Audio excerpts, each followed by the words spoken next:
Hey everyone, welcome to the 499th episode of Just Shoot It, a podcast about filmmaking, screenwriting, and directing. This episode is brought to you by patron Kristen B. Thanks, Kristen. I'm Oren Kaplan. And I'm Matt Enlow. Today we've got Seth Worley back on the mic. Seth is promoting his new film, Sketch. It was out in theaters a little bit ago. Is it on VOD now? I think he said just type in Sketch movie, and you can see, dude, it's got 95% on Rotten Tomatoes. You can watch it on Apple TV right now.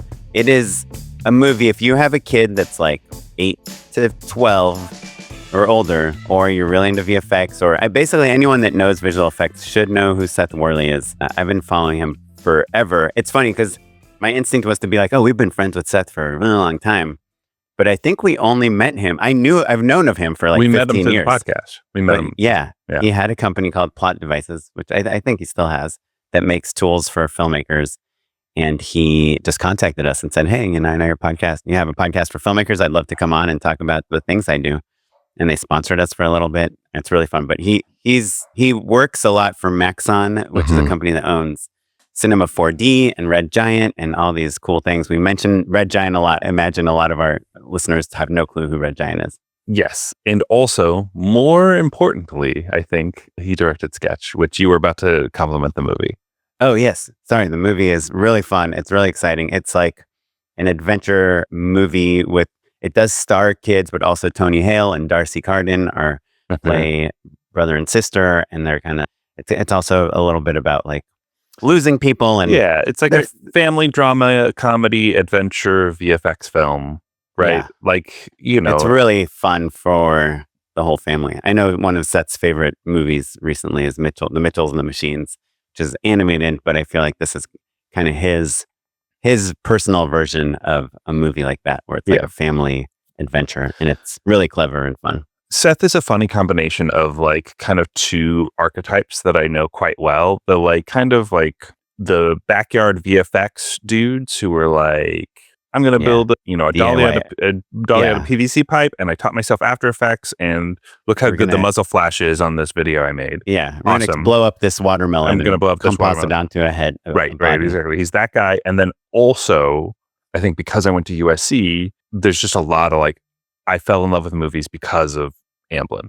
Do you know what I mean? Like, I'm going to wager over the course of my life, I'm going to know like 5 babies named Elliot, right? Like no joke, because of ET. Do you know what I mean? Like, like my peer group was all like Spielberg boys when we were first in college. So kind of myself included. Like, I don't think I would be here if it wasn't for Jurassic Park. So, but all of which is to say, there's an Amblin element, and Seth is kind of the combination of those two archetypes in one.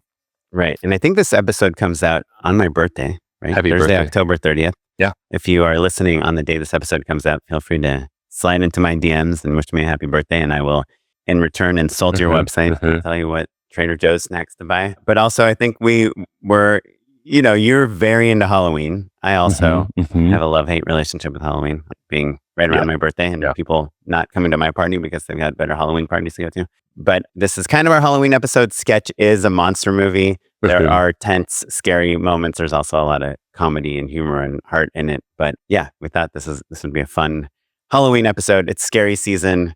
Dude, my daughter, did I tell you Winter went to the haunted hayride at Griffith Park? Oh, too scary. It's so they have these mazes and they have the hayride. The hayride. No, because I know like Chrissy, my wife, hates it when people like jump out at you with chainsaws. Yeah, like she hates it.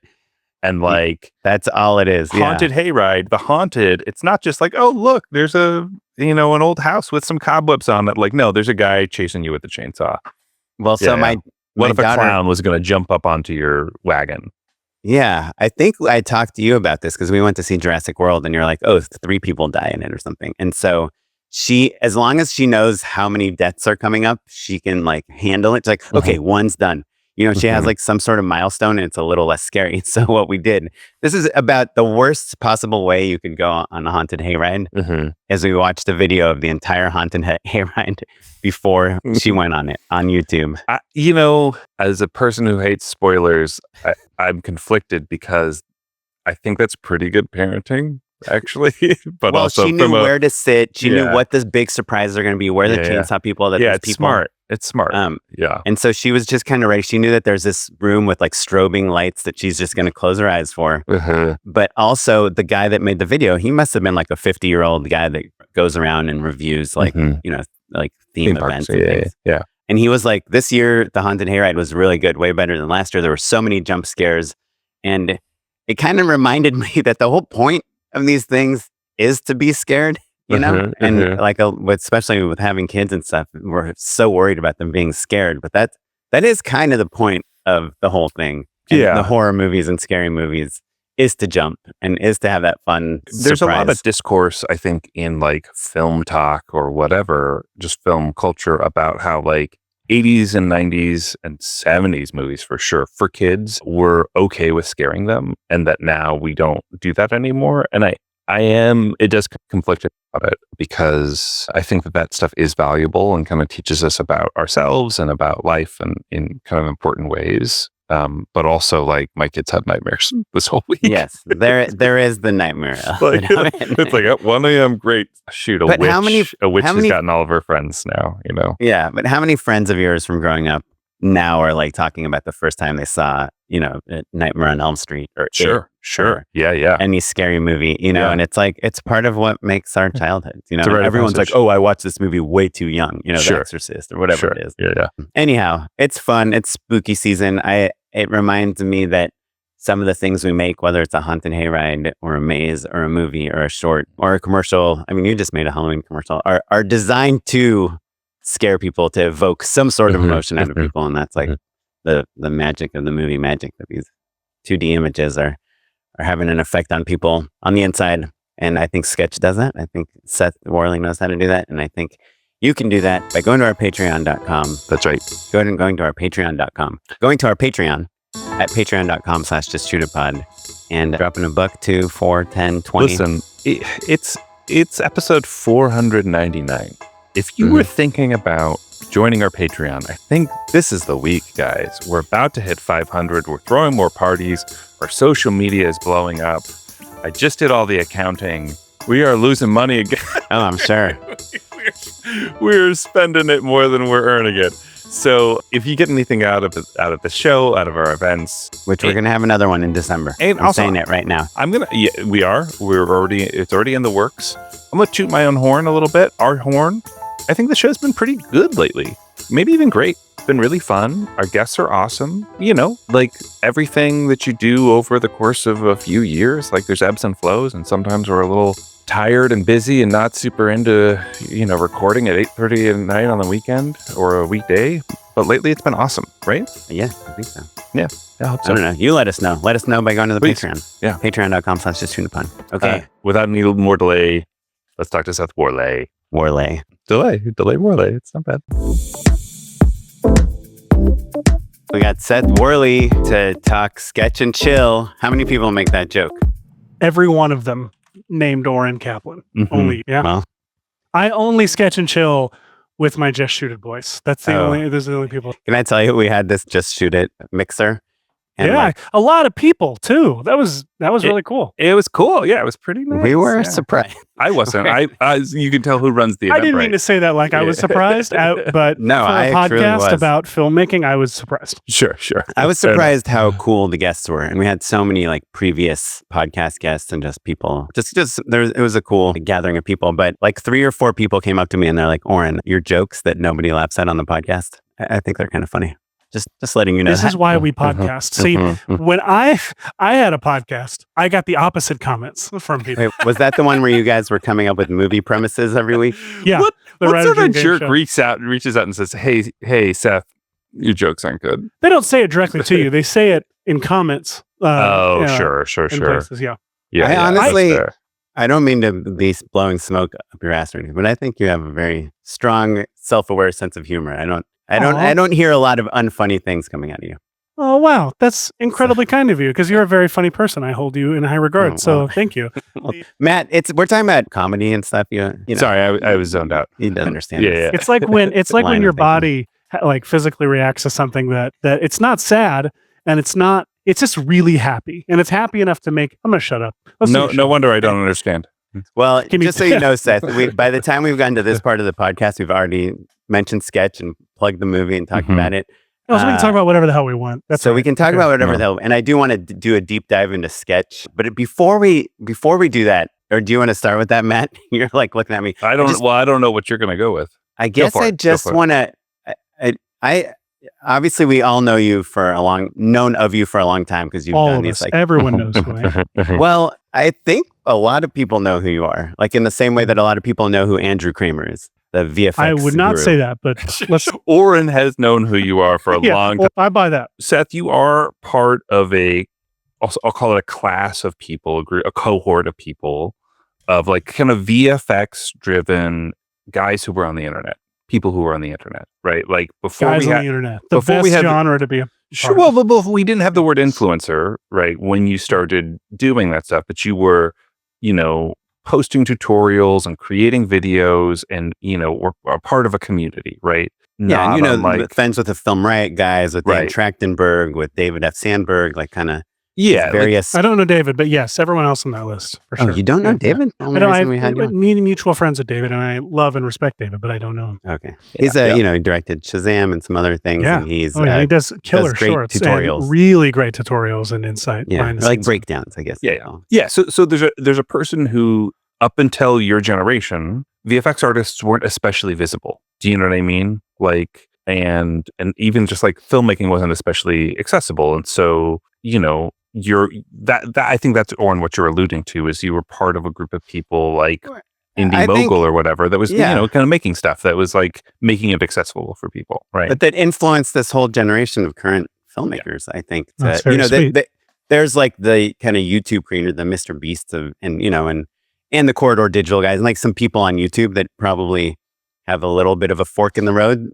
But I think the people that were really into like making action movies and cinematic things and cool VFX and interesting plots. I mean, you literally had a company called Plot Devices, and you made based on a short film that you made that I think a lot of people saw back in the day that ended up getting you kind of, I don't know if that was your entryway into Red Giant. That was definitely that was my first thing I did with Red. Well, I had done a tutorial for Red Giant, but that was the first narrative short that I made with Red Giant. And it was definitely the thing that opened a lot of doors for me initially. I mean, I had no contacts in LA or in the industry at all. And then when Plot Device came out, I had that's when I flew out to LA and got reps and had the water bottle tours and everything. Yeah.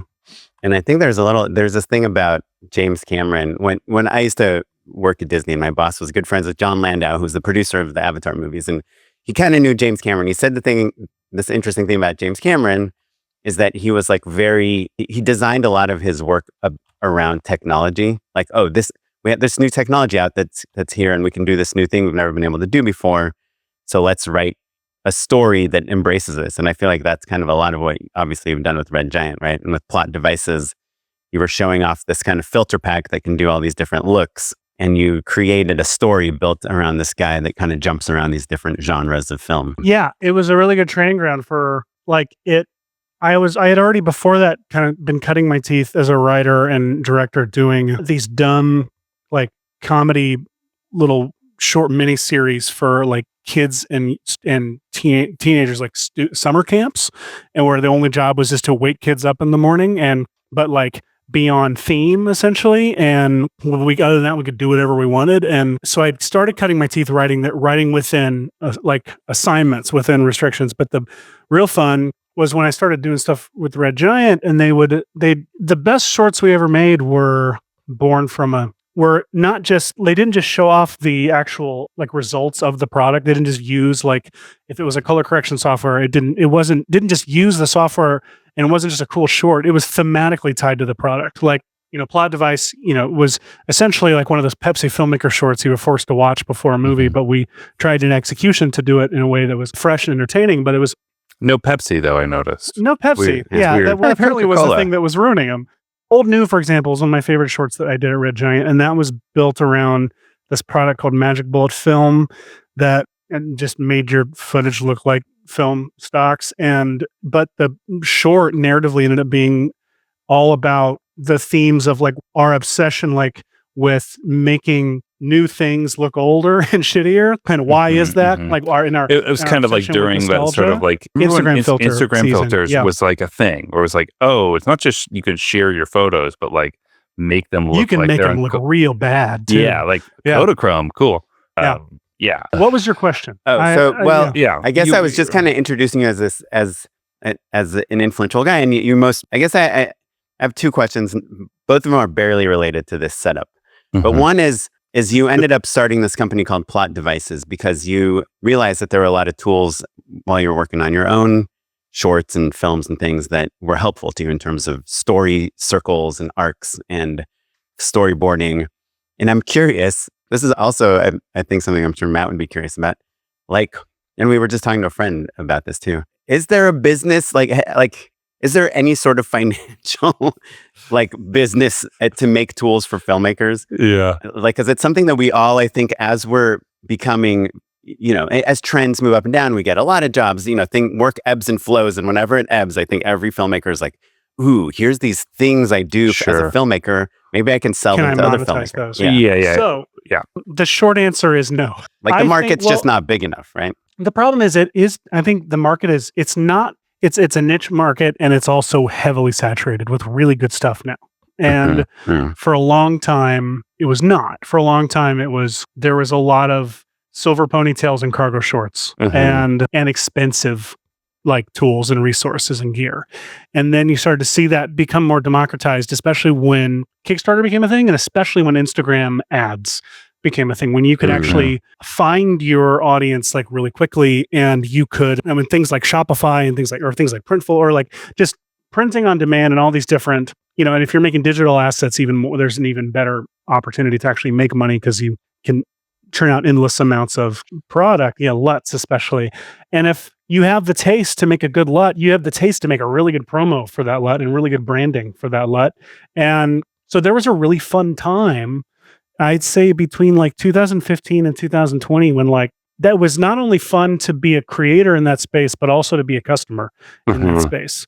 And I maybe cynically would say now it's less of a big deal when I see, and less exciting when I see a cool LUT advertised or a cool story related product or whatever. And actually, in fact, I kind of almost feel turned off by it now. And I don't know if that's where I'm at in my career. I don't know if that's that I got that out of my system with having Plot Devices and making stuff. But I know that when you're a small boutique kind of, operation, there's not a lot of money in it to be made. No, unless you, at least not the way we did it. When we launched Plot Devices, we did it with a Kickstarter for the Story Clock Notebook, and that was 2017, I think, or 2018. And I'm going to guess 2018. You came on the show June 6th, 2019 was the last time you were on the show. It would have been 2018. And we raised a lot of money, more money than, it wasn't more than 100K. Maybe it was 100K, but I don't think it was more than that. But that was a lot more money than I expected to raise for a notebook with circles in it. Kind of too much money. Kind of too much. Well, but I had great business partners, Ann Fogarty and Michael Lanier, who made that business last a lot longer than it should have. We had people buying in wholesale for retail, like the Academy Museum gift shop, for example. You can go there now and you can buy a lot of our products there. And which was really a big honor when you for us, when we saw what else was in their store, it's a really cool next to the Pope of Trash book. And it was a real Oscar. I love that store. Actually, I love the stuff that's in it. And I thought, but the point is no, I would say there's not really. It was for us, it was more of a fun outlet for a different kind of creative expression and a different kind of, the Kickstarter especially was fun for me because it was a new form of a new storytelling medium in itself, of you're crafting an experience for people to interact with and derive joy from. And it's not just in the product you're making, but it's also in the participation of the journey of making it and the creation of it and everything. And that was very fun. I don't know if those days are, I have friends though who are making tons of money crowdfunding tabletop board games and stuff, but tabletop when board it comes games, to LUTs and 100%. LUTs, maybe it's a trickier game. But while we were having this conversation, it made me think of the way that you first started out, or not first started out, but the way we first became aware of you, like we were alluding to before, tutorial videos and all of that. and then the advent of Kickstarter as a way of, like you were saying, expressing a different form of creativity, but also forming community, right? Like, and then certainly Instagram and Twitter or even Tumblr as well. There's a generation that we are a part of where we all kind of grew up in a digital medium that had drastically changed the way that you make films, right? But I think what you're helping me realize is it's not just like, oh, okay, like you make, short form and you put it on TikTok, you put medium form on YouTube, you do long form films or something like that. But like the nature, the skills that we have of building community and also the DIY, but then also like that entrepreneurial, Kickstarter-y, Patreon-y sort of DNA that's kind of essential to our livelihoods, right? But is also part of our creative process, I think is maybe it's unique to this generation, obviously, because we're the first ones who ever had the opportunity to deal with it. But I think the ramifications, I think we're going to see for a long, long time. And I'm curious that amalgamation of entrepreneurial spirit, DIY-ness, living publicly, posting about yourself, hosting an online talk show about VFX, all while you're making your feature film debut. Tell us about that, right? How did all of that inform the way that you made Sketch and maybe some unique ways that you approached it? I mean, it's the big picture. It's the story of the internet. I know. Sorry, that's like the biggest thematic question ever. Yeah, right? I mean, I would say there are pros and cons to having that community when you're trying to achieve a career, let's say a career milestone that would be in your eyes like the beginning of what you perceive since childhood for most of us as like the career that we really want. That is kind of an old world career that still exists, but it was a career that existed before the internet and a career that existed without the internet. And so when you're trying to achieve that legacy career and you are using the internet to get there, or you have the internet, either using it while you're on your way there, using it to get there, but you don't see it as the landing spot for your career. Like it's not as good as, right? No, and that's how your brain sees it. For us specifically, well, like for someone that wants to be like a Steven Spielberg, right? It's hard to pause. But I'm saying if Seth Worley had been born in 1998. And there's a chance I would not be wanting to be Steven Spielberg. I would be wanting to be, I would be wanting to be before it was Freddie Wong, or it was, now it's Mr. Beast or whatever. But Freddie was a lovely guy, by the way. I just finally and I have met him before, but he did a promo thing for my movie out of nowhere that I didn't orchestrate, and he was wonderful. Oh, that's cool. He's like, I made a lot of money. Thank you, Seth. What is it? He did or what? He did. I hope he did. I would say the dangers. So with all that said, the danger of the internet and that community is that when you are in moments of despair in trying to there are many of those moments where you are trying and failing and starting and stopping and trying to get a movie going, trying to get multiple projects like off the ground, and they just aren't happening. And especially if it's a project you really believe in which Sketch was for me, and a project that you were like, I genuinely want this to exist in the world. I'm proud of this. I believe in this. Other people that are involved with this, with me believe in it. This is a greater project it's bigger than me. And so and when it's not happening, there's a real temptation to just go and like, I could get a real big dopamine hit by just dropping some of this concept art on the old Instagram, or dropping some of this pitch materials that we've made. But when you do that, or even Seth just posting on Instagram, do you know what I mean? Like it doesn't even have to drain it's still a distraction, even if it's not your concept art from the film or something. You know what I mean? Yeah, it is. But also there's the question of like, oh, maybe I post some of this concept art and a studio would be interested. Sure. But I think that is an antiquated thought, honestly, unless you are someone who has 5 million, I don't know what the number would be, but unless you're someone with millions of subscribers, I've never had millions of followers. I've never had millions of subscribers anywhere. And Hashi is really good at that. He's really good at bringing in numbers. He makes crowd, he makes memeable stuff that gets, and he's amazing at it. And it was Action Movie Kid. Yeah, Action Movie Kid, and then he went by Action Movie Dad. Yeah. So even our VFX and chill stuff, I would watch him just put together something that was it was like, immediately this is going to get millions of views, and then it would, and you'd watch it put it together in like 30 minutes. I remember he did that clip from 1917 where he with our raptors and stuff. Yeah. Is that Raptor stuff? So the internet, that's the problem, is when you're trying to achieve a career that transcends the internet, but you're living on the internet. In the meantime, it can distract you. It can tempt you to cash in, like some of your, I don't know what the right word is, but like some of your like value, like of your project under the idea of getting attention on it, or just really what you're doing is trying to get dopamine. You're trying to get validation from the world and trying to release it into the world somehow, even like a little bit, because it's killing you. But you're not able to get the real thing out into the world. That said, there is also significant so the first teaser that we did for Sketch was a teaser that I had cut while we were in post on the movie, because we had the time, because it took a long time.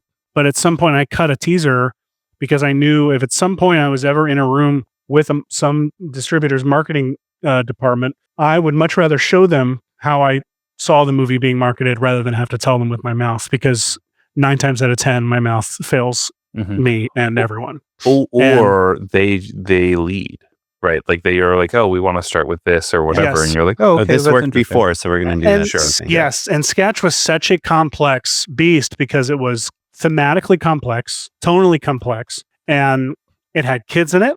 It looked and smelled like an Amblin movie, and it was live action. And it's real easy to assume we need to market this to parents and little kids, when we made a movie that was intentionally for every human alive. Like, we wanted general audience. Yes, we made it like the plot twist of Sketch is that it looks like it starts like an indie movie and then turns out to be this big 4-quadrant movie for everybody. Movie. And we live in a world where we can get into this. I'll give you the short version here, but like, I looked around and realized, like, while I was working on Sketch, I was like, every movie that is marketed to me and my kids, if it's live action, my assumption is, oh, that's actually just for kids. But if it's animated, my assumption is that probably rules. And and that makes it a very hard movie to market, a very hard movie to sell, because you have to make something that looks scary enough for dangerous enough for kids to actually want to see it, and safe enough for parents to want to take their kids to see it. And so anyway, for that, all those reasons, I cut a teaser that was as close to what I thought was as close as I could get to what I pictured, which was like something that was ideally appealing to literally everybody. They looked dangerous, but also fun and optimistic and clever and fresh and big and bold and interesting as hell. And like a Jumanji or something, right? Is that kind of like a Jumanji, but just like a, what the hell is this and where did it come from? And that's what I wanted the teaser. In that first teaser, I feel like we really accomplished that. And our distributor ended up choosing to release that teaser first, and thankfully. And so it's out there. Even if the trailers that followed were the complete opposite, they still went in and released that one first. And so when I posted that on my Instagram, I have to tell you, like, it took 9 years between having the idea for Sketch and Sketch releasing in theaters. And in those 9 years, I've posted a lot of dumb stuff on my Instagram. A lot of it's commercials. A lot of it's dumb stuff Hash and I would make on VFX and Chill. A lot of it is just dumb stuff I would think was funny. And so, like, much of that time was me looking at my wife going, am I not interesting or funny? I would post things that I would think, I feel like people should be like really responding to this, and it would just get like 30 likes and like 2 comments, and I'd be like, am I just wrong? Am I old and irrelevant and stupid, and do I just have nothing like appealing to really give to anybody? Did I have like a nice little run with those red giant shorts? And then, is it over? Basically, yeah. I posted that teaser, and it was like, where have all you people been? It was like was like this. You could tell it was this response from people that have followed me for years that has been like, fuck yeah, this is what we've been waiting for. This is why we followed you in the first place. And it was huge. It was such a big, warm, validating hug that was like, oh my God, this community existed for a reason. And it was for the thing I cared about the most. You know? It's so funny, Seth, because we're recording this a day that I guess I announced I got signed to a Canadian commercial company yesterday. Exciting. Cool. similarly, not nearly on the same scale, but like way more people liked that post and noticed I saw a ton of comments on it. A bunch of many people congratulating you. Right. And the reason I bring it up, I was like, he's big in Canada. It's fine. Yeah, sure. What is going on here? So, but the reason I bring it up is not because I'm excited, though I am. It's more that it's because we need to get to the bottom of it. Is what Warren's saying. People need, why would they sign him? No, people want to congratulate you personally. There's still the social media feels like it's like this impersonal thing. People feel like they're your friends, Seth. They know you've wanted to make this movie for a long time, and we're so excited for you. And they're invested. And that is the reason why people are saying, like, showing up in droves. And that it's easy to forget that because it feels like you're just broadcasting and you're not a person, you're a brand and all of that stuff. But like the people who they're rooting for you, Seth Worley. Do you know what I mean? And that's a really fascinating thing to be reminded of. You know? It's also, I think, if you see what gets the most reactions, right? You see someone tweet like, just something mildly controversial or hot takes or whatever, and they get, and then it's like, oh, I didn't realize this was going to blow up. Me talking about how violins are annoying or whatever it is. And, but I think when you post something that's like a cool visual effect, a cool thing you've noticed, people probably, your audience probably agrees with you, and there isn't like much to say, right? There's not much to say, but it's like, oh, yeah, that's Seth Worley doing his Seth Worley stuff. It's cool. Yeah. But then when they see that intersection with Hollywood, right? When it's like, oh, you had a movie with Tony Hale. You did it. And it's giant. And this looks like movies but I I've will seen say, and I'll just say this again, because I think I would have wanted to hear it early on because I'm very guilty of it. You could go back through my timelines and find these things. But I have a group of friends there's a group chat I'm in where we only talk shit about filmmakers that post like dopamine hungry, desperate, like in desperation, they post things that are just clearly like day 2 of 3. They just like new work alert. Not just not new work alert. It is like still trudging away on this project, but like this new thing I'm thinking about on this project that's absolutely dead. And I just need someone to make me feel like I need to know that people care about it. I get where that's coming from. It's like, but it's a thing you have to it's just a thing that can kill you slowly because people aren't going to respond really big to that, but they will respond the second you get the thing out. And I don't know what my point about that was. I don't even think it's a good answer to your question. I think it's great. Seth, it does make me want to rewind the story a little bit because it's been a long time since we talked to you. And prior to that teaser, you did do a sketch proof of concept on the Red Giant channel, right? So I think I had, when I was on the podcast, I think I showed you guys afterward the sizzle reel I cut. Yes. So I'm curious because that was the dinosaur one, right? And that sizzle reel, no, it was darker colors. It was the one that was yes, was the proof of concept for sketch with a terrible title. And that sizzle, by the way, accomplished 8,000 times more than the actual short did, which tell is a us whole about lesson that. unto itself. What's the difference between the sizzle and the short? The sizzle is like 30 seconds long and shows all the cool shots and conveys the tone. And the short is not that. The short is like 10 minutes long and makes you follow a story and like. Is the sizzle a cut down of the short? Yeah, it's like a trailer. It's like a teaser for the short, essentially. And I cut it just to show off footage to the Red Giant marketing team after the shoot. And then I showed it to Tony because we were having lunch. Tony Hale, who stars in Sketch and was a friend. When I started writing the movie, I was writing it for him, but I was too big of a coward to tell him.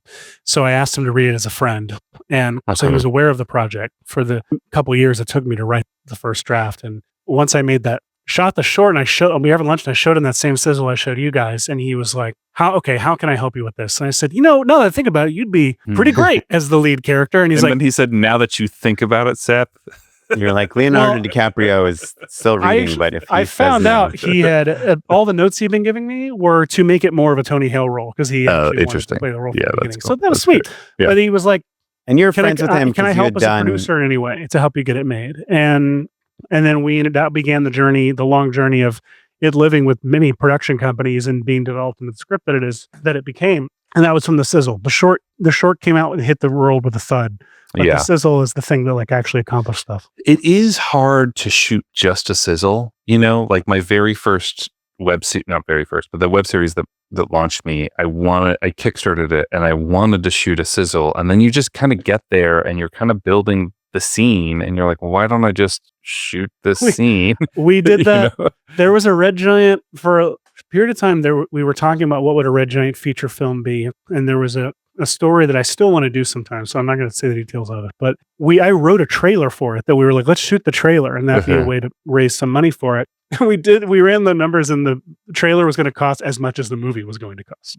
Yeah. Because you just need the like, what? Yeah. Right. But you still got to get everybody there to like. Let me tell you though, a good sizzler trailer, like a really good trailer, like is just people turning around. Yeah. Like 90% of it is characters turning into frame. Yeah. And that's, or looking up into frame. And that is compelling. And maybe maybe some good booms, like some giant foot stomps. Like, a couple of those, but the real money is in the like cut from a like title to a person looking like raising their head up into frame or turning into frame and then cutting to another title track. It's called title card. Yeah. And it's just people reacting to title cards.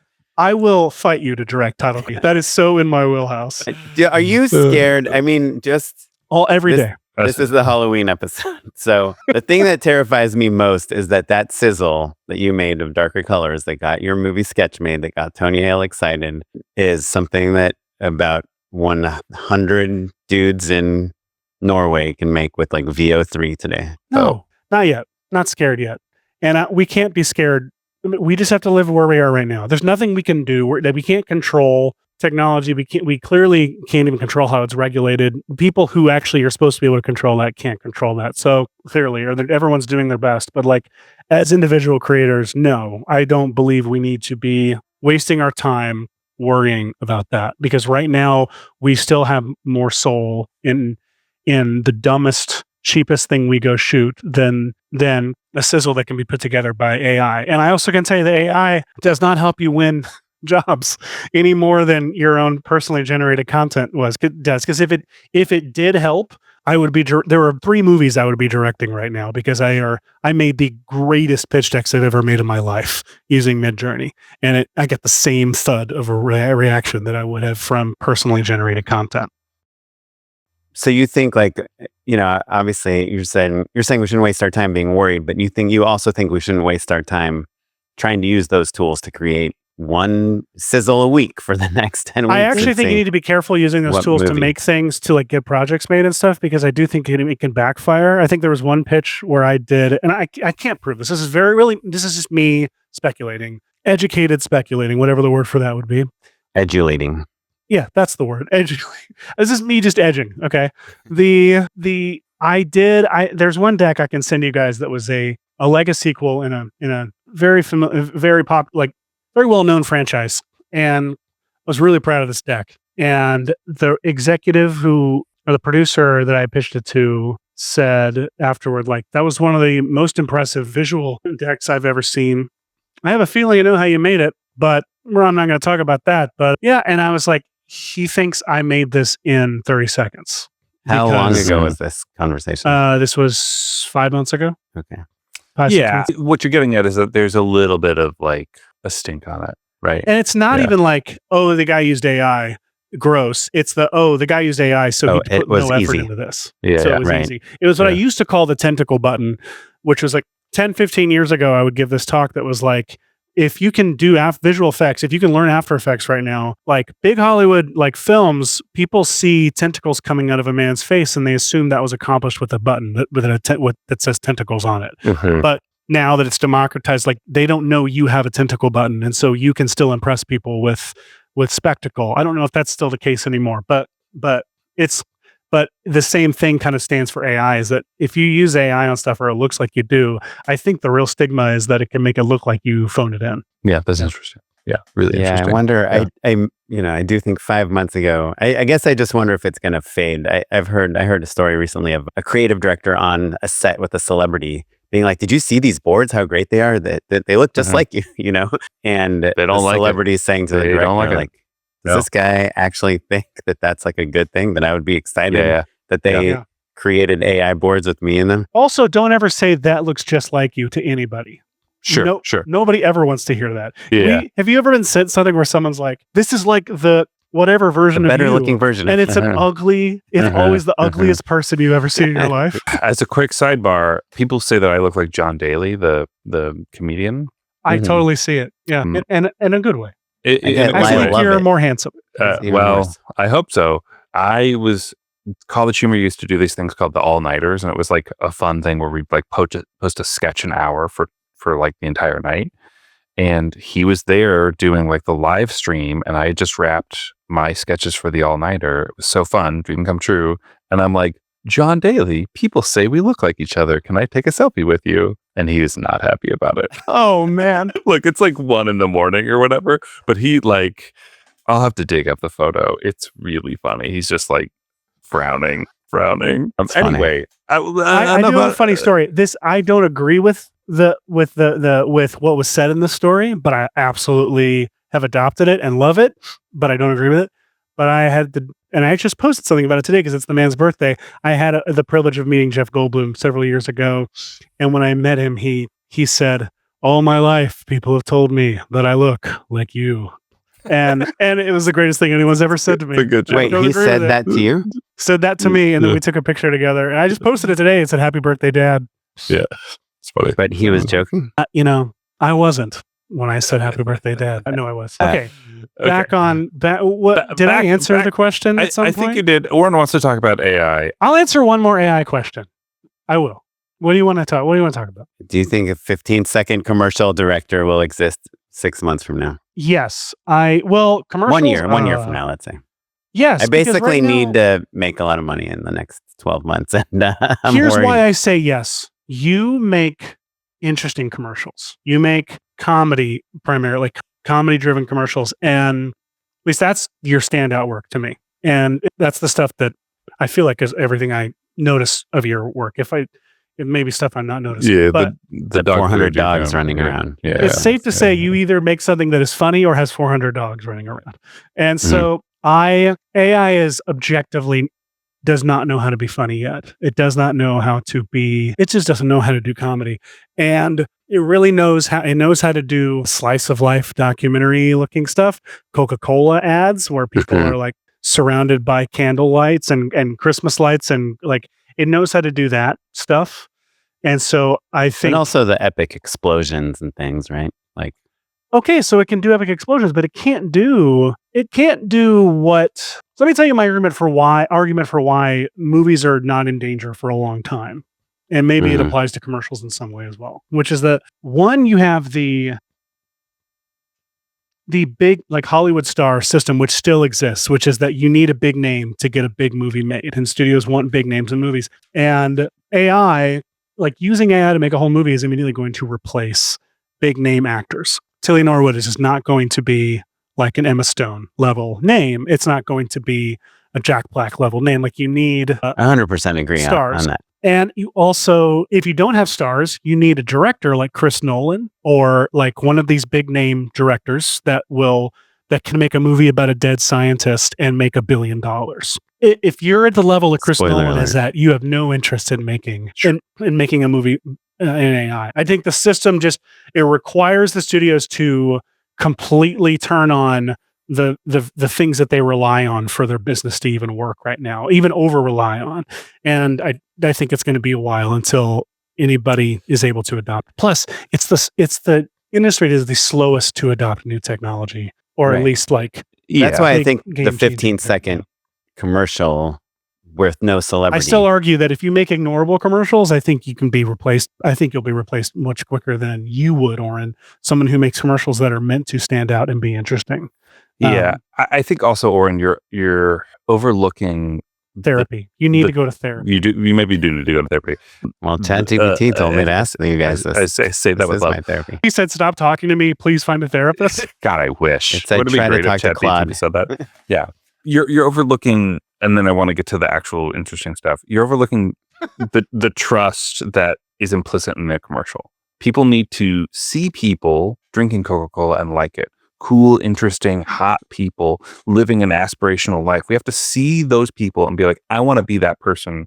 I'm going to drink Coca-Cola because of it. And even if the AI is so good that you cannot tell the difference, if there's any sort of tip-off, if there's any sort of vibe, that immediately gets eradicated. I need to know that the Pizza Hut pizza that they're eating, even though it's the best, most idealized version of that pizza, is real in order for me to want to buy it, right? So like, look, could someone hold up an app and could we use AI to replace the phone and make it a Samsung because I use a Samsung rather than an iPhone? Can we do it, in your dog food commercial, I have a corgi and all of a sudden the dog food is about, the commercial's about a corgi instead of a husky. Yeah, that stuff is going to happen for sure. But I think the root of advertising is that we need to want to be the people and want the product. And if it doesn't sell the good product, advertising. Yeah. Any advertising though, the point, the Oren's whole apprehension is that like a corporation is going to spend as little amount of money as they possibly can. Yeah, they're maximizing profits. Yeah, you're making the same argument that everyone makes. It's going to be this great tool, but it's like at some point that great tool. I didn't say that. I said that it won't work. That's what I said. Right, but you're saying it'll be a tool that will change the corgi to a Westie.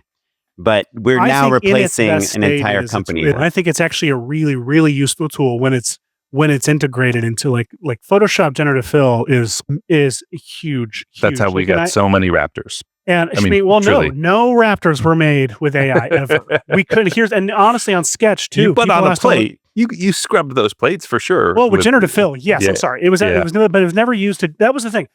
AI was perfect for painting out people's heads for the most part. Most of the time I would try to replace it with another head, but sure, that's true. Yeah, which was really funny. But we could never get it to generate Raptors the way we needed it to. And with Sketch, like when we wrapped on Sketch, that was like early September of 2022. And by Christmas, ChatGPT and Midjourney had kind of stared becoming a thing. And there was a point in post, maybe locked that cut like 4 months after wrapping. And we were into VFX. And then we were in VFX for another year and a half, or at least another year. And there were many points where I was like, has AI gotten to the point where I can use it just to make one monster? Just one? And I would work for hours trying to get a prompt to give me anything. And it could not get the aesthetic that we were doing in our movie, which I found to be dreadfully exciting and encouraging. I chose to interpret that as we're doing something very aesthetically unique and interesting and new and fresh because it has trained on nothing like what we're making, and it's unable to match what we're making. That's just for our listeners about AI. To give some context, your movie is about these children's sketches that come to life and become monsters, and so you have kind of the three-dimensional realization of what these 3D sketches look like as they're interacting with like. And we didn't want them to be photoreal monsters. We didn't want them to be like fur or like. Flesh and bone, and we also didn't want them to be 2.5D like cell shaded like drawings. We wanted them to look and feel like they were made of whatever she drew them with, but also retain we wanted them to look like scribbly and like giant drawings, but we wanted them to be tactile and feel like they were in the actual space and were made of what she drew them with and had like debris coming off of them. And it took a lot of trial and error to find the right look because we also wanted to make them look as goofy as we possibly could and also make them as threatening as possible. That was the fun challenge, was like, how goofy can you get and stay threatening? And yeah. I'm curious because I think talk to us just about the process of that look development, right? Because like, I think we can all imagine a handful of different versions that just feel like Paper Mario or like Cardboard Warfare. Well, Cardboard Warfare. Yeah, which rules, by the way. And there were so many points where I was Mario, like, we're doing this, we're working too hard on this. We need to just go and do 2.5D stuff and just let it be a charming little movie. Right. And my VFX supervisor, Dan Sturm, just kept being like, no, we're making something really interesting here. Stick with it. Which is surprising because he was also the one wanting to blow his brains out half the movie. Sure. Well, you got to make sure it's worth it. Yeah. And he was like, but and I'm grateful to him and the many people that said, stick with it. You're making something interesting. But it was kind of like if you on a slider, like on one end is like the flat drawing. It's like Cardboard Warfare, it's Chalk Warfare, or the Chalk. Maybe they're those two different things. Where they're drawing the things on the wall and take off the gun or whatever. Yeah, and use it as really cool. On one end is that. On the other end is on the other end was Did you see the 3D. That's what I was looking for. Yeah. What? If Imaginary Friend. Did you see that movie? Yes. Or Harold and the Purple Crayon. Yeah, but If, especially, it's like on the other end is If. And we wanted to, or even like what I had in my deck that I made for the VFX artist was like on the other end was actually the version of one of the monsters that was in the short Darker Colors. That was much more of a like, traditional 3D model and like had some of that scribbly texture to it, but really was a solid, like more traditional 3D model that you would expect. And I was like, we want to be somewhere right in the middle. We want to be somewhere where it, like I said, it feels scribbly but it also feels tactile and real. And it has the weird asymmetries of a kid's drawing. And so the designing the monsters, like the general process, some of them in the script some of them I had a clear vision for what I wanted them to look like, particularly the eiders, which are these guys, these little like red spider eyeball things that are made of chalk. Is that a toy or is that a 3D print? It's 3D printed. Our distributor made a bunch of them, cool. and I don't think they sold them. It's online somewhere. You can 3D print them yourself if you want to, but I just let them send me a free one. I also have a giant one that they made. I don't know what reason, but they sent it to me, thankfully, and it's like, terrifying. Do I have to keep this? I guess I have to keep this, right? Oh, I tell you, they have a giant like inflatable of one of the other monsters, and it's like that's to scale. And I keep dropping hints to them that like I'll take it when they're done using it because it's the perfect Halloween decoration. Yeah. But the eiders, I knew what I wanted them to look like, and this one called Dave, I knew I wanted just a big blue sphere and long, like 2 long legs and snake toes, as it was scripted in the script. But I knew what each of them should be made of, like crayon or chalk or color pencil, because they play into the plot. How you kill them. They play into the visuals of the sequence, and like because the chalk ones, they burst into powder if you hit them hard enough, and that powder builds up inside in a house and creates this really cool red haze. And so, but a lot of them I didn't have a vision. I didn't know what they really should look like, and so started with a concept artist, a team of concept artists. Primarily, most of the art that we landed on was from this artist Michael Krebs. We took that concept art and we had that when we went into production, but we went ahead and also gave it to like all of our kids and had them like look at them and draw it from memory. And then we took that and went and did another pass on the concept art to work in some of the like weird asymmetries and like, Yeah, you don't think to like draw arms out of a head, for instance. Or like right? one big eye and one little eye or like, yeah. And so that worked into it. And then we still had, when it came to model them, we knew then what the drawings. So then an artist on set, this artist Christian, oh my God, I always blank on Christian's last name. Just look up the movie. His first name's Christian. He had the job of essentially like personifying a depressed 12-year-old girl and through drawings and through taking all these monster designs. And then also some drawings that my kids had done over the years that I worked into the script, that he had to go and unify all these drawings across the movie. And then, so his versions of the drawings that were what we had is like, we go to these for the drawings now when we design the monsters.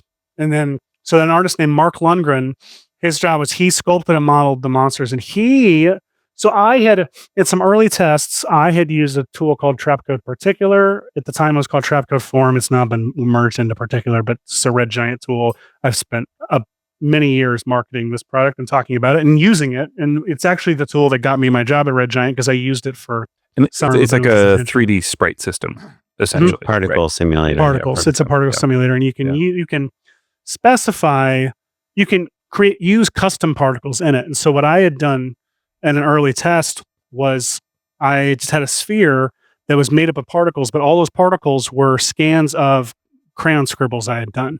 And when he populated this sphere with all of these flat cards that were just transparent, like, transparent scribbles on transparency, it simulated like fur kind of, but it was rigid fur. It was clearly like crayon. And so Mark was smart enough to do that version of that in Cinema 4D using what are called cloners. And he went and modeled the monsters in Cinema 4D using this like this cloner setup. And some of them we found, this looks really cool. And we went back and would modify the drawing in post to be closer to what the final monster. That's interesting. So like somebody's holding up a piece of paper and they're like, look at the scary monster I drew that's about to come to life later on in the movie. And you're tweaking them and we tweaked based off of the model. It. That's great. Made like the sticker eye bigger and the Google and changed the proportion just a little bit. Yeah. And if any of our listeners are interested in this, like Seth has done, there's quite a few YouTube videos that I've seen. You did a really nice presentation for Maxon on like developing the look of the monsters. Thanks. Yeah, that was like a year before. That was before we even premiered at TIFF. I got screened the movie for everybody at Maxon at this all company meeting in Germany. And then I gave a talk on the behind the scenes of it, and they recorded it. And then we got to release it after the movie came out. So that whole talk is on YouTube, but there's also clips, on Instagram and stuff. We talk about that. Well, I think that's, so the premieres at TIFF, I think that's kind of, we can segues to Matt's question he wanted to ask 55 minutes ago. Yeah. So basically, like I said, we've known you for a long time. You've wanted to make this movie for a long time, 9 years. It's the perfect cohesion of like a VFX background and a story obsession. And it's got all these Amblin elements and all that stuff. You made the thing. You made the first Seth Worley movie, right? And it premiered at TIFF. It had a theatrical distribution. Incredible festival for those. Yeah. Incredible festival. Top 10 Beautiful. festival. Yeah. It was incredible. TIFF was an amazing experience. Beautiful. How has your life changed, and how has it stayed the same now that you've achieved a version of your dream? Well, I'm happy now, finally. I'm so wealthy. Yep. And the kids, you finally pay attention to them, right? Because yes, and they finally respect me. How many kids do you have? What was that? How many kids do you have? 3? 3. Yeah. 3.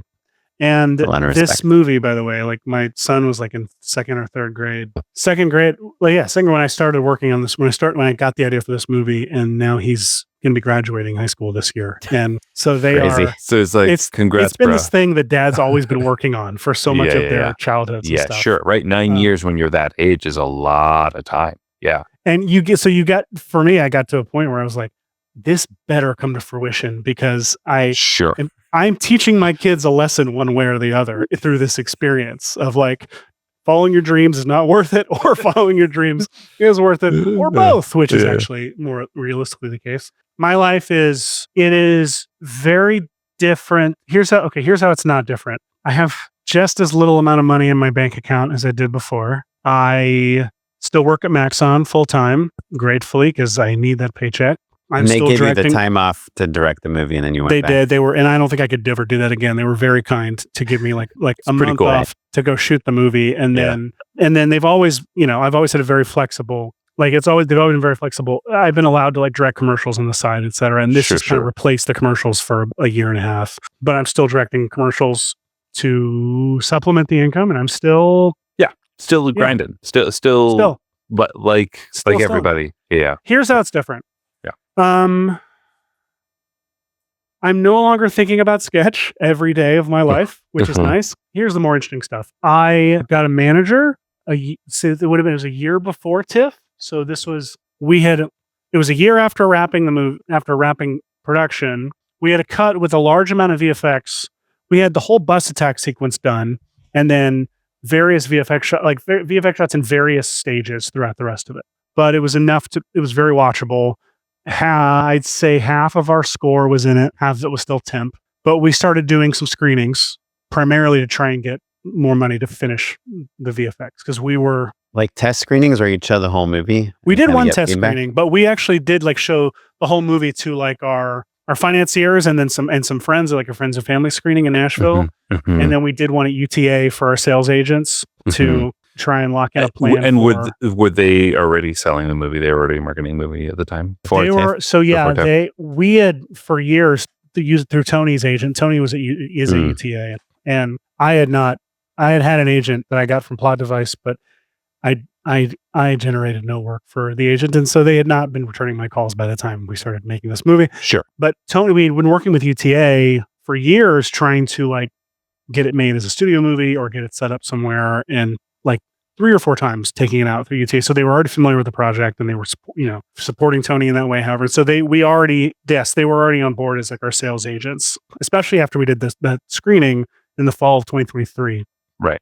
And UTA, I think, has a very good kind of like sales arm. Basically, that's a thing that they're especially good. So it's lucky that Tony is there and that you can kind of like. I don't know enough to compare it to any other agencies, but I do that I absolutely love the team over there and have come to like really adore those folks, and I'm excited to work with them again. And they weren't repping you, Seth Worley. No, they were not. We'll get to that. So we screened the movie fall 2023 at UTA and then a couple screenings in Nashville. We were finding, oh my God, this is working in a room full of people, which you always want. You say you make it for this theatrical experience, but when it actually is working in a crowd, you're like, oh shit, this is exciting. Also, I just was around an agent for like the first time in kind of a long while. And you're just reminded like they're like gorgeous and well dressed. You know what I mean? They're just like such Hollywood. They're just like feeling like an unhoused person. Like you feel like you're like I am disgusting, project. And they're like it feels like they're like a 16-year-old supermodel is what they always look like. So a wealthy 16-year-old supermodel who is like well groomed. Yeah, and like is on a first name basis with people who you should know. You think? Yeah. So the UTA screening is a room full of those. It's like you and like a bunch of them, and they're all talking about. And then at the end, they're like, "Holy shit!" And there's agent. There's you know. You can tell when an agent is talking like an agent, and you can also tell when an agent is talking like a human being. Like a person. Yeah. And everybody in that room was human. Was like people who didn't rep me, but knew me through Tony and have been working with Tony and literally just said, it is awe-inspiring and so moving to have gotten to watch you on this journey and to see the final product you've got here. Cool. Something really special. That's really cool. But we still don't want to rep heavy. No, which, oh, no. You're like, okay. But then we all make we started formulating a plan for like, okay, here's when Sundance stuff is due. Here's when and we developed this plan. Like Sundance deadline is this. Then after that is a South by deadline, and then after that is TIFF. But that time between South by and TIFF is a long wait. And they were upfront. They were like, we think TIFF is the best place for this, but we should still try for Sundance and South by. And at that same screening, Darcy Carden, who's in the movie, her manager was there, and he reached out to me after and was like, I'm sorry for not asking this sooner, but do you have representation? Are you interested in that? And I played it slow because the first time this happened, I hated how much it felt like a piñata and like I had to jump and grab any candy I possibly could and marry people on first dates. And I dragged it out, and he has turned out to be one of the it's the partnership I've needed for a long time and a really, really great manager. And so he became my manager and like was repping me as a manager for a year. And then when we got into TIFF, he was like, I think we should talk. And like UTA is interested in repping you, and let's start those conversations. And so I then got finally agents, and I'm repped at UTA now. And so my life, this is the longest way for me to say, is that my life is different now because I have a team I did not have before. I have a really good team that is like generating, like bringing really great meetings into my life and giving me a lot of opportunities to pitch on stuff that I actually am enjoying pitching on and I'm excited about. And some of those cars I'm actually like close to catching for the first time in my whole damn life. And that's how my life is different. Is the opportunity what's the right word? It's expanded. Like doors have opened, and my range of opportunity is like much bigger than it was before. And this is feature film opportunities, TV, both? TV opportunities there, but the feature film opportunities first, primarily. And also you're still in Nashville, but now you can take those meetings from Nashville. And that is one of the few good things the pandemic did for us is that those of us who have been working remotely, when I was on the show last, I was living in LA. I still would be if I had money in my life, but we moved back. It was actually right before the pandemic because I ran out of money and had to move home, but it was close enough to where I just tell people it was during the pandemic. But now our kids are too old to uproot them again, so we're in Nashville. But what was wonderful about that is that I started doing commercials for the agency that I was doing work for out in LA. Just started as the pandemic, things were opening up again. They were like, "Hey, would you be up for shooting stuff out in Nashville for us?" And great crews in Nashville. Developed a really great, crews I've been working with, for a while and like shorts and stuff. But like now we were working with like actual budgets on things and like doing commercials that like I had a hand in the creative, and it was like actually really gratifying work that I'm really proud of. And that started laying the groundwork for when we finally got money to make Sketch. We got to make it here with all that crew and that infrastructure, which was wonderful. And that's not something that could have happened at all prior to the pandemic. And like you said, I'm taking meetings now still here in Nashville. I go out to LA. I try to like at least once or twice a year to do meetings in person, but everybody's on Zoom. Half the people are not even in an office, anymore. Yeah. Does your manager encourage you to work on your own script too? Like, how many of the meetings you're having are your projects versus other people's projects? Most like over half of them are general meetings, but the stuff that's like about actual projects, I say half are my projects and half are assignment stuff or like, open things. I have a new script right now that my team is like actively, that's been sent out to various production companies and has trickled out to some actors. And so like resources I didn't have before. Like if this movie I'm trying to get made now, I wouldn't have been able to I'm able to much quicker, like get no's quicker and get yeses quicker than I was before. People take you more seriously. For now, I am, I'm still sitting around here like terrified it's over and every day that like it's dried up because this happened on another, smaller scale with Plot Device back in 2011 and it did dry up. And so I'm of course terrified it's going to happen again. And that's why you need a good manager who's like a therapist who just tells you all the reasons why it's not dried up. Right. I will say there's this kind of interesting thing. I mean, we have a podcast that's obviously like much, much smaller, I think, and then like your kind of Red Giant ambassadorship and I actually think your podcast probably has a bigger audience than VFX and Chill ever did.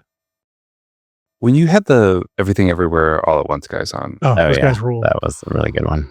That was one of my favorite episodes. Those guys were such a great hang and they were so open about their process. Yeah, they opened up their timelines. I'm sure I talked about it on the show, but it was so exciting because you see people who made an Oscar-winning movie, a Best Picture winner, and their projects look like how I would do it. Yeah. Do you know what I mean? You're like, oh, that's how that would be the approach that I would do. It was. Can I tell you that was the experience I saw on Sketch when we were able to bring in like in the 11th, like toward the end of our post process, we finally got a little extra money and we're able to bring in some extra vendors to help us finish the movie. And it's amazing how quickly it got finished in that case, in that moment. But like there were throughout that process, it was like I would catch myself doing what felt like reading it WebMD to your doctor, where like you'd be like doing reviews and I would just open up After Effects and be like mock up what I'm talking about and be like, please don't hate me. This is kind of what I'm going for. And they'd be like, can you just pre-render that layer and send it to us or just send us that project file? And I'm like, but you can't be allowed to use this. This isn't this isn't something. This is not real. And they're like, no, that is. It's just it's 85% of what we were gonna do. We'll plus it. Yeah. Incredible. Well, so what I was gonna say is it's interesting the disconnect between whatever we do on social media, whether it's a podcast or it's on, and Hollywood, and just how you've been doing this stuff, the storytelling and the visuals and the Amblin style stuff for like 15 years, online, but you weren't getting these general meetings and these opportunities until you made the feature. Well, because I'm not a precious little like snowflake like that stands out in the world. And if I am, there's a lot of snow. Like it's like this is a very saturated like world of content and of content creators, and like it's impossible for me to be there. It boggles my mind when I will open YouTube to look for something and I'll see some visual effects tutorial that has like 2 million views and I will have never heard of this person. And like 15 years ago, it was like you Andrew knew Kramer. all of them. Yeah. Yes. Yeah. You personally knew all of them. Yeah. And and like it's so I never there's no part of me that's like when are people going to realize what they're missing out on? It's like it's just this like constant panic of how am I standing out? How am I being undeniably great? But then also like it's more than that. Yeah.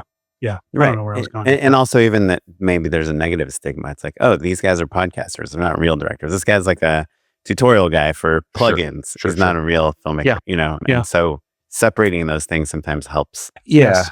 So that leads me to maybe my last question. Because Seth, you kind of alluded to like this happened once before, right? And I think Oren and I had similar versions of that where like, okay, you get You're first, hot for a couple of weeks. you have a little taste. You maybe sign with some people. You go on the water bottle tour, and then for whatever reason, you start making commercials in Canada. Yeah, sure. You start making commercials in Canada. You just kind of the things sort of fizzle out. Maybe like the company that you were working with isn't around anymore. Or what if I started crying while you're saying? Sure. Yeah, of course. But so then you went and made another movie, right? Like you made a movie that people watched and connected with, and you're kind of like, you've got that heat again. Is there a thought process around like are you committed to just like, hey, now I'm going to do it the Hollywood way? Or, do you have like a ripcord of like, hey, I'll DIY the next one too? And DIY isn't even really fair. You had a real budget and real financing and but compared to, it's like, but you know what I mean? Are you going to wait? Well, not wait, but you get what I'm saying. Like, are you going the traditional route, or are you going to self-generate the way you did last time? It's a great question.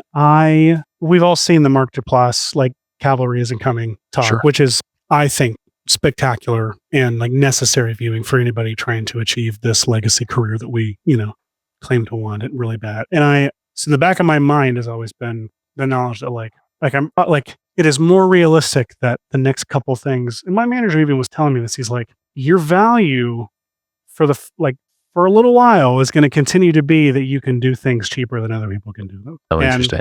Yeah, sure. And sometimes that's going to mean you are that's going to make you really sexy to people to somebody with some studio with a major title, franchise, and they need a warm body in the seat to direct. And sometimes that's going to mean getting your own personal projects off the ground and getting them made, is that you're going to have to keep doing them for less than what other people would do them for. So I am aware of that. And funny enough, there's also some projects that I know inherently, when we were trying to get Sketch made for years, we kept telling Tony's agents, we kept coming back to them whenever we'd be like, let's maybe take it out again. And Tony and I both agreed. We were like, this feels like it's never going to get set up at a studio. No studio, it has no IP attached to it. Untested writer-director. It's weird. It's weird. It is people would read it expecting the Babadook and be like, why does this have so many laughs? Or they'd read it expecting Goosebumps and be like, why are you trying to go so hard?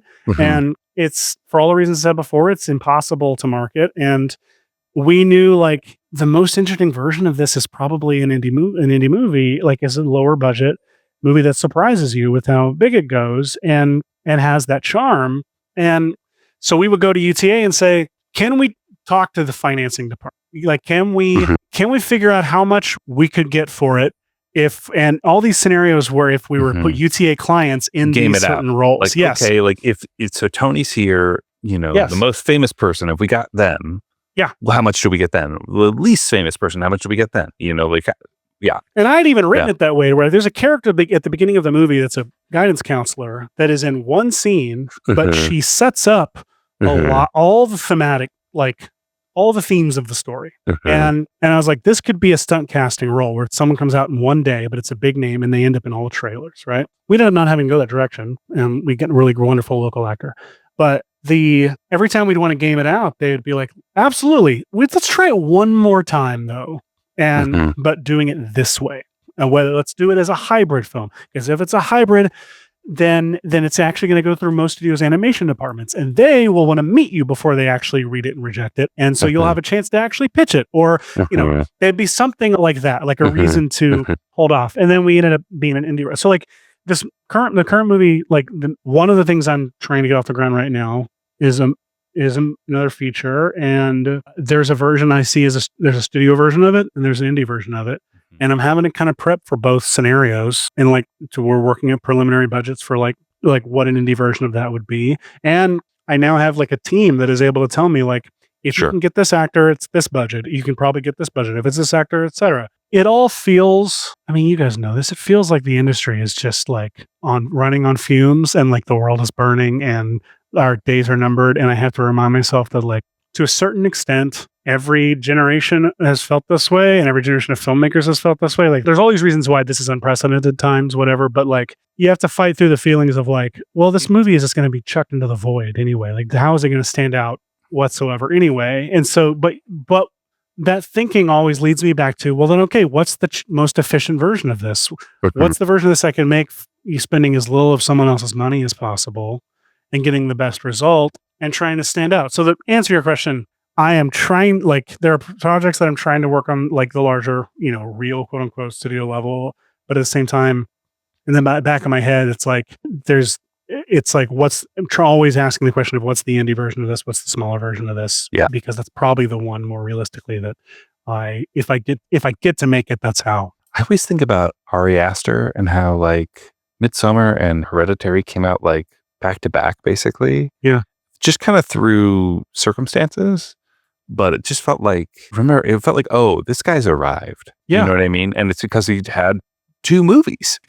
Yeah. Yeah. Anyway. It's true. Yeah. I mean, the weapons guy too, actually, I just Googled like what the budget was on weapons because I was like, oh, that's kind of like, feels like borderline indie film, like sure. It's got Julia Gardner. Weapons, man. But the budget is $38 million according to $38 million. Well, he had like a bidding war over that. Yeah. Like that's still like a kind of a unicorn. Supposedly he got $10 million to direct it. So sick. Good way. Good for him, man. Yeah. And you know what? Yeah. Well earned, because I love that movie. I love that movie. Yeah. But just for the record, I went to see Sketch in the theater instead of Weapons. They make a really fun double feature, I will say. But I just want to make a comment that one thing I really liked about Sketch is Tony Hale's character, which I assume is partially based on you. Obviously, there's every character has a little of me. Yeah. But he's a single dad, as you're not, but he's raising 2 children. And just one thing that stuck out to me, and I read a lot of reviews of the film, no one else mentioned this, is just the way he talks to his son just feels to me like potentially like how maybe you or maybe Tony or someone, he calls his son man all the time. Like, come on, man, what are you doing? Like, let's go, dude. And it's the way that I talk to my son, but I've never heard anyone in movies or even TV talk to their kids like that. That's so funny. I was writing the dialogue between like Tony and the kids was really fun to write because one, like it's like based on my real everyday life is talking to my kids, but like adults talking to kids, it can be written so poorly and like kids talking to kids can be written so poorly. At its best though, it understands that like kids can and will say anything and with utmost conviction. And adults are working within a level of restraints that the kids are not. And there was specifically like Sleepless in Seattle was a really big influence on the movie, which sounds weird, but I think is really obvious when like you look at it because it's, single dad, dead mom. But the writing between Sam and Jonah, the dynamic between Nora Ephron created between them. Like when your kids get old enough to start having opinions on how you should be doing things, it's like really funny to me how they can somehow always be 3 steps ahead of you in a race you didn't even know you were running. They're just like lapping you while you're not even paying attention. And that's what I was constantly going for with the 2 of them is like also just this nature of the exasperated parent of like this thing that Tony understood and did so well, which is like you have like being depressed as an individual is hard enough, but being depressed while also having human beings that you are sometimes the only other human they interact with that day. You represent the outside world to them and their whole world. That's like so much lonelier than being lonely alone. Sure. And like having to keep it together is what you're saying. Having to keep it together. And like, and you see the movie, a big part of the message is like, you don't always have to keep it together. In fact, trying to keep it together can be detrimental in some ways. And in some ways, your kids need to see you not keep it together. But that man and dude, that kind of stuff is in some ways, for me, at least as a parent, is often a way to try and manipulate my kid into just respecting what I'm trying to say to them. It's trying to talk to them as a peer. And just a tiny bit. Just venting, just like saying like, hey, get on my level. Yeah. Like, hey, I'm treating you like a human being. Will you return the favor, please? Yeah. Like, that's so often so I appreciate that you noticed that and let me just apparently just I really liked it in response to it. But Sleepless in Seattle was such a big one. I love the way that dialogue between him and Jonah is written and the way that Jonah just says the dumbest stuff. There's one sequence where he's like talking about reincarnation. Like they're walking through the airport and Jonah's just like, so-and-so tells me that when you're reincarnated and it's just going and Hanks is not even paying attention. He's following Meg Ryan. And there's a point where he like tunes in and is like, what what are we talking about? Yeah. And like, it's the best. It's like, it's exactly really what parenting funny. is like. That's really funny. I feel like the most famous version of that is Jerry Maguire. Did you know the human head weighs 8 pounds? Oh, 1,000%. Yeah. But you know, the thing also, like Lego Movie and like Hunt for the Wilder People were two like movies that I reference a lot in saying that like, you don't have to put any mustard on stuff that kids say. Like you really just need to let the kids talk the way they talk. And it's funny on its own. If you try to like enhance it or punch it up, if you try to punch it up, it just ends up feeling jokey. But like when kids are kids, you get stupid stuff, like beautifully, wonderfully weird and stupid stuff. And there's like a whole sequence in the movie where the kids are talking about Minecraft, and they're talking about specifically the code that is in Minecraft. You can type the command code lines you can type in to like activate things. And so much of that was me just asking my kids, like, so how does this work? What does this do? And I remember it was when we were developing it at one production company for a while, one of the execs very wisely was like, do we need to explain what some of this stuff means? And I was like, I don't really know what a warp core does, but I know it's important in Star Trek. And they were like, you're right. Yeah. We don't need to. But you do know what a warp core does. It powers the warp engine. Yeah. Right. It's like, I remember years ago. Internal logic to it, right? I did this short years ago where like, it's a sci-fi short. And like the first half of it is the two characters trying to escape a lab. And then at the midpoint, we realize one of the characters is injured and the other character has to go back into the lab to get this device that can save her. And at that moment at the midpoint, my producer and I argued about whether we needed to cut back to a shot of that device to remind the audience what it does and what it was. Sure. My producer was rightly so saying, you don't need to. It's a short film. They just saw it. And I think I still did it. I still cut to the thing. And I asked my dad randomly when I'd showed him the short. And I said, did you get what the thing was and what it does? He's like, no, but I got that it was important. Right. And I was like, oh shit, that's all you need. But apparently like half the time, that's all you need. Yeah. I think all the time. That's yeah. That's why, right? Yeah. He has this great example of it in one of his breakdowns. I think it's of the Lights Out short he did, where this woman, every time she turns the light on or off, she sees a monster and she turns it back on and the monster's gone. And so she realizes like, oh, I should tape all the lights on in an apartment or something. And I don't remember exactly what it was, but it was something to the effect. He was like 99 out of 100 filmmakers would cut to insert drawer opens, tape comes out, sound of duct tape, all that stuff. Yeah. Sure. And he's like, and I just realized you don't need it. Literally, we could just cut tape on a match tape on the light switch. Yeah.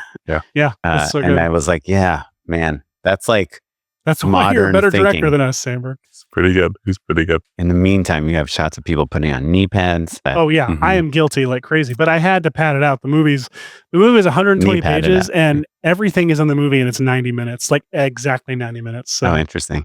Yeah. I write a lot of dialogue and I over-explain scene action to try to be funny to keep people reading it. Which is very smart, even though you're the director. I don't think it's very smart because I couldn't get anyone to make the movie. So until... but you did, Seth. You did. I guess I did. Also, 90 minutes is the perfect length for a movie. So I agree. 100. I actually think 100 minutes. Depends on the movie, but yeah. Sure. Yeah. Any 90 more? to 100. Yeah. And no. Probably not as good. Yeah. It's diminishing returns. Awesome. Well, if people want to find out more about Sketch or watch it right now, what do they do? And how do they follow you? You can buy or rent it on Apple TV, not Apple TV Plus, but Apple TV, like iTunes or whatever it is. Yeah. I imagine on Amazon your Apple TV, also. You just say watch Sketch movie. Yeah. You go, I don't know what you do. You say Sketch movie, and hopefully that's what comes up. Also on Amazon. You can buy and rent it there, I believe. And it's on Blu-ray now. On Amazon, you can buy the Blu-ray. There's a commentary on it that I haven't listened to. There's a commentary with me and the producers, and there's a commentary with just the 3 lead kids. And that's the one I really want to listen to that I haven't listened to yet. Oh, cool. It's mainly about Minecraft command line. Yeah. I think it's probably them just making fun of each other if I know them accurately. Yeah. Good. Actually, it's Bianca being sweet and the 2 boys being worthless to each other and Bianca. Awesome. Well, Seth, and on Instagram, you're at the Seth Worley. There we go. WOLEY. Yeah. Well, Seth, do you have a few more moments to endorse with us real quick? Of course. Unpaid endorsements.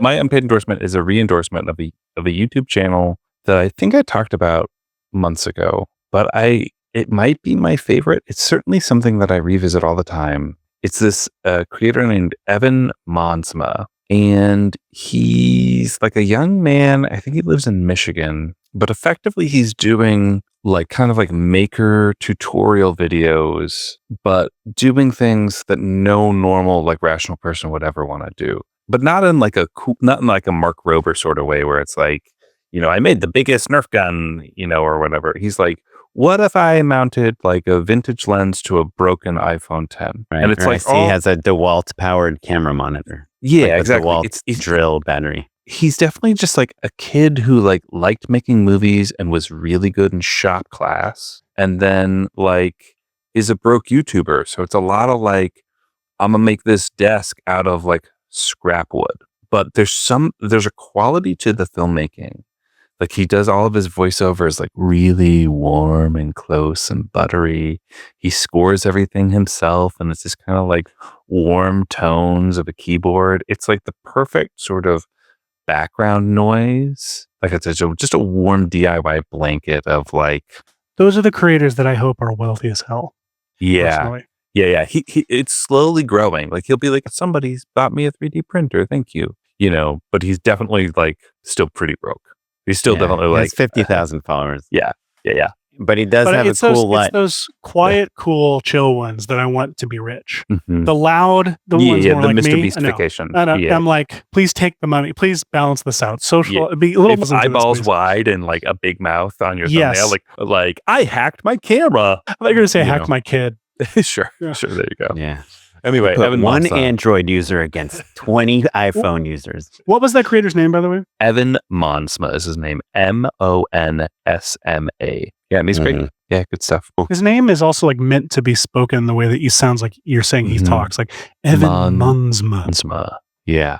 You have a more buttery voice than I do. Seth, what you got, buddy? There's a pizza bar that opened up near Sean Brock, chef behind lots of things that I'm blanking on now.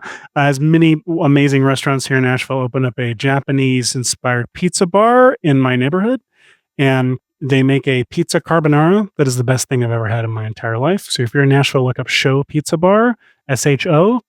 I also have really loved this band Geese has a new album called Getting Killed that I adore. Really weird voice, man. He's got a really weird voice, and I have come to absolutely love it. And then the It Follows soundtrack just got this deluxe reissue that has these extra piano tracks on it, and it rules. That's so excellent. I'm listening, and it's perfect for Halloween. I've been listening to that a whole lot. Did they release it on vinyl? They hope they did, and they probably did, because the album, the cover, the artwork looks like it. That's my shit right there. Just like a synthy horror soundtrack on vinyl is my catnip. Yeah. 100%. Speaking of horror, I also have been rewatching the Friday the 13th movies, because it's October, and I haven't watched them in a long time. And 4 and 6 in particular are just like golden. Like if anybody out there is thinking of revisiting them, watch 4 and 6. 4 is like what you think. They're both what you think of when you think of like campy 80s, like summer camp horror slasher movie, like Friday the 13th specifically, but they are like two sides of the coin. 4 is more like mean-spirited and scary and vibey, and like 6 is like goofy and funny and it has an amazing line where two kids are hiding under a bed, and the one kid turns to the other and says, "So what were you going to be when you grow up?" And like, what? It's one of the most brilliant lines I've ever heard of, and nobody talks about that. That's really funny. I gave way too many unpaid endorsements. Do you have to watch the first 3 to watch the fourth one? No, because the first 3 it's such a weird franchise, as I'm sure you know, because like the first one, famously Jason is just right at the very end, spoiler alert, it's his mom who is the killer in that one. And the second one, Jason has like is the killer, but he has a bag over his head, like a burlap sack over his head, the whole movie. It's until the third one that he finds the mask and puts the mask on. So 4 is when he's really like, welcome to the Friday the 13th franchise. Jason. It's like, it's like Fast 5. It's like, oh, welcome to what this franchise is going to be for the rest of time. Yeah. And I've actually never seen any of them. Yeah, I would start with 6, and then I would actually go to 4, honestly. Okay. It's a true love barrier to Fast and the Furious, right? Like any Fast fan is like, don't bother watching the first 4 movies. I didn't. I saw the 5th one in the theater. I got dragged in the theater. I wanted to go see, I think Thor had to come out. And I was like, I wanted to go see Thor. And the people I was with were like, you got to go to Fast 5 with us. And I walked out of that fully converted. I was like, this is the greatest franchise and then you can work back. Yeah, I have the exact same story. It's the Fast 5 is the only one I've seen in theaters. Yeah. And it's a masterpiece. Yeah. It's so good. That's where the tank is like. Well, when you go back and watch the first 4, you're like, you then it's contextualized how much even better 5 was for people familiar with the franchise and the characters, and you realize what they did with that they actually brought all these characters from all these movies into one and made a heist movie is like, it rules. Yeah. Whereas the first one was just like Fast and Furious and sure, that's right. Anything else you want to talk about in my unpaid endorsements? Yeah, sure. Kaplan, what you got, buddy? I'm going to give you 3 quick ones that are not great. They're mostly just things I liked this week. So FrameSet, they're like an image search place. They also have a YouTube channel. They just released a video 2 days ago called Why You Should Shoot It Twice. It's Jesse James McElroy, who I've endorsed his website before. He's an Australian filmmaker. He makes amazing commercials. He just made a really good one for pickles. So awesome. So awesome. He had 30 or 40 extras, and he put prosthetics on every single one of them. And I kind of know him. I think he listens to the podcast sometimes. And I sent him a message and I said, why would you put prosthetics on every extra? I don't even just cast crazy looking people. And he's like, I needed them to look crazier. And they're all dancers. They're all professional dancers that he wanted to make jiggle in interesting ways. So it's literally adding neck fat and bellies and, weird faces and the wardrobe. And so this FrameSet video, Why You Should Shoot It Twice, it's him just talking about his process, his previs, the prosthetics, how they puppet the pickles. It's just, it's amazing. I hope multiple people actually sent me messages saying you should have Jesse on your podcast. Jesse, if you're listening, please. Would love to. He does live in Australia, which is probably 14-hour time difference. So, let's make it work. Seth, you should check this out. This dude's your shit for sure. Yeah, Jesse James McElroy. Yeah. And then the other 2 things I just listened to this week is on the Seth Meyers Lonely Island podcast. They talked about how they were at some event with Paul Thomas Anderson, and they asked him to take a photo of them.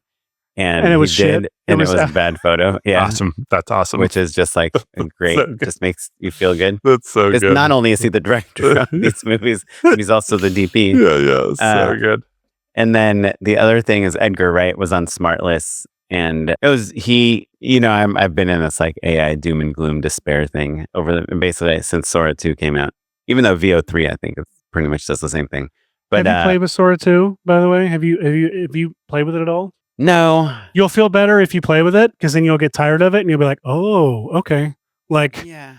Hopefully this is what will happen to society. The society will do exactly what I just did, which is I kind of got everything I needed out of that. Thank you. Bye. Well, I'm not worried about 100 million people creating with it. I'm worried about the I am 2,500 commercial directors that I'm up against. Well, basically not having those jobs anymore because creative directors. I'm sorry, Matt. I got to talk about AI again. I'm sorry. But Edgar Wright said one thing. Please. It wasn't about AI, and I think Jason Bateman just asked him about comedy movies and his type of stuff he makes, and he just said this thing that Matt tells me all the time, which is he was it's just cyclical. People are really into comedy, and then they're less into comedy. He's it'll come back. And 100%. I just had to. It just kind of it gave me a warm feeling of the despair is also cyclical. We work a lot, then we work a little, and we work a lot, and we work a little, and having 1 month where you're not on fire, getting 100 job offers doesn't mean that you'll never work again. It is exhausting. Even it also if means the AI stuff. It also means we're going to feel this way. If we're lucky, forever. Yeah, if we're lucky, forever. Yeah. And you answered my question at the beginning of this podcast. Should we just start selling, B-roll footage libraries? And I guess the answer is, if you have it. No. I mean, look, the past week, I have not had any immediate work that I've needed to be doing at my day job. And I'm in a holding pattern, a waiting period on projects that I'm in prep on one commercial, but I've been waiting. And so I have filled the time making an After Effects panel for Hashi and I to use that just makes UI, it makes in After Effects generates UI elements like cursors and sliders and things that we need to use for feature things. But it's I can click the button and it builds it as a shape layer, and then it's rigged and everything. And I'll pay $5 for it. I mean, I'll send it to you actually for free, and you can tell me how it's terrible. But I'm well, I can make it even. What if I can hit a button and it'll automatically stack all the UI layers, and I can make presets for their looks. I can customize, and I have built this robust thing that Hashi and I may not use.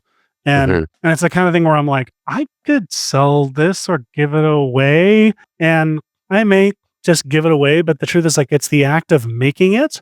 And the Story Clock notebook was the same thing. The storyboard stickies are the same thing. It's two things. It's the act of making it that for me is where I'm getting the joy. And it's the act of using it. And like, those are the two things I need to be satisfied with. I need to be okay with those two things. And it's like, who's the author that said that? I think it was Vonnegut who recommended like putting, like, write something and then destroy it immediately or something, just as like an act of like the joy of making it, which I think is lunacy and I think would drive me insane. I will never do that. But the point is, like, if you want to make resources, no, you're not going to make any money off of them, but sometimes it is actually like a therapeutic thing to create and then also have to use later. Anyway, what am I talking about? You guys need to go home a little bit. That was good advice. Thanks so much, Seth. This was awesome. If you guys thank you for having me again, especially after I was asleep on the last one. Well, it only took Matt and me maybe 35 attempts to get you on the podcast. But here you are. This was the most fun I've had on any of the press that I've done. Don't tell anyone else. You're good. Sure. But if you guys want us to forward Seth some questions or anything, you can email us at justshootapod@gmail.com or follow us on social media, DM us at justshootapod. And I'm on Instagram. I'm at @okaplan. And I'm at Mr. Marano. This episode was edited by Kevin Oyang. Thanks, Kevin. Our social media is by Lily Bouvier, and this podcast is produced by Tyler Small. You're listening to music provided by the Free Music Archive and the artist Jazar. Thanks, everyone. Goodbye. Bye.